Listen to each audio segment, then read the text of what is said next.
नमस्कार, मेरा नाम है शेष और आप देख रहे हैं एक न्यूज 24। केंद्रीय मंत्री शिवराज सिंह चौहान ने कांग्रेस नेता राहुल गांधी पर तीखा तंज कसा है। उन्होंने कहा है कि राहुल गांधी के भाग्य में माफी ही माफी लिखी है। दरअसल बीते दिनों सुप्रीम कोर्ट में राहुल गांधी की एक याचिका को लेकर सुनवाई होनी थी, जिसके बाद शिवराज सिंह चौहान का यह बयान सामने आया। उन्होंने कहा कि राहुल गांधी की राजनीति का आधार ही अब माफी बन गया है। कभी सावरकर पर बोलकर माफी तो कभी कोर्ट में बयानबाजी पर माफी।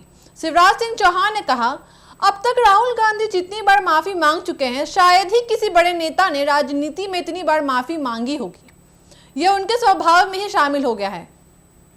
उन्होंने तंज कसते हुए कहा कि राहुल गांधी की कोई माफीनामा पुरस्कार दे देना चाहिए। बीते समय में राहुल गांधी ने कई बार सार्वजनिक मंचों से ऐसे बयान दिए हैं जिन पर विवाद खड़े हुए हैं, चाहे वो मोदी सरनेम की लेकर दिया गया बयान हो या वीर सावरकर पर की गई टिप्पणी।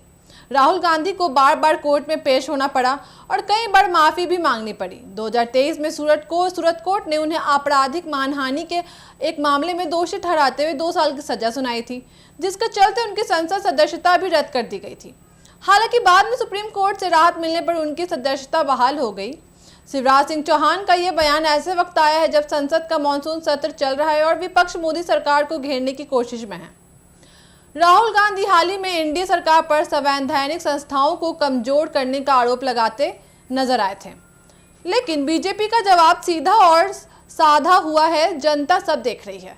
राहुल गांधी की राजनीति सिर्फ आरोप, भ्रम और माफी पर आधारित है। कांग्रेस की ओर से इस बयान पर तीखी प्रतिक्रिया आई है। पार्टी प्रवक्ता ने कहा कि शिवराज जी को पहले अपनी सरकार की उपलब्धियों पर बात करनी चाहिए, न कि व्यक्तिगत हमले करने चाहिए। राहुल गांधी जनता की आवाज उठाते हैं और बीजेपी इससे घबराई हुई है। राजनीतिक जानकारों की मानना है कि शिवराज सिंह चौहान का यह बयान सिर्फ एक तंज नहीं बल्कि बीजेपी की रणनीति का हिस्सा भी है। राहुल गांधी को गंभीर नेता की छवि से दूर रखना चाहिए। माफी का मुद्दा बार बार उछालकर बीजेपी यह दिखाना चाहती है कि राहुल गांधी में निर्णायक नेतृत्व की कमी है। 2025 में बिहार चुनाव और फिर 2026 में कई राज्यों के विधानसभा चुनाव आने वाले हैं। ऐसे में दोनों प्रमुख दल बीजेपी और कांग्रेस एक दूसरे पर तीखे हमले करने में जुट गए हैं। शिवराज सिंह चौहान के इस बयान को भी इसी चुनावी रणनीति से जोड़कर देखा जा रहा है। अब देखना यह होगा कि राहुल गांधी इस बयान पर क्या प्रतिक्रिया देते हैं और कांग्रेस इसे किस तरह भुनाने की कोशिश करती है। लेकिन एक बात तय है, राजनीति में बयानबाजी का ये दौर थमने वाला नहीं है। ऐसी तमाम खबरों के लिए बने रहिए एक न्यूज 24 के साथ। धन्यवाद।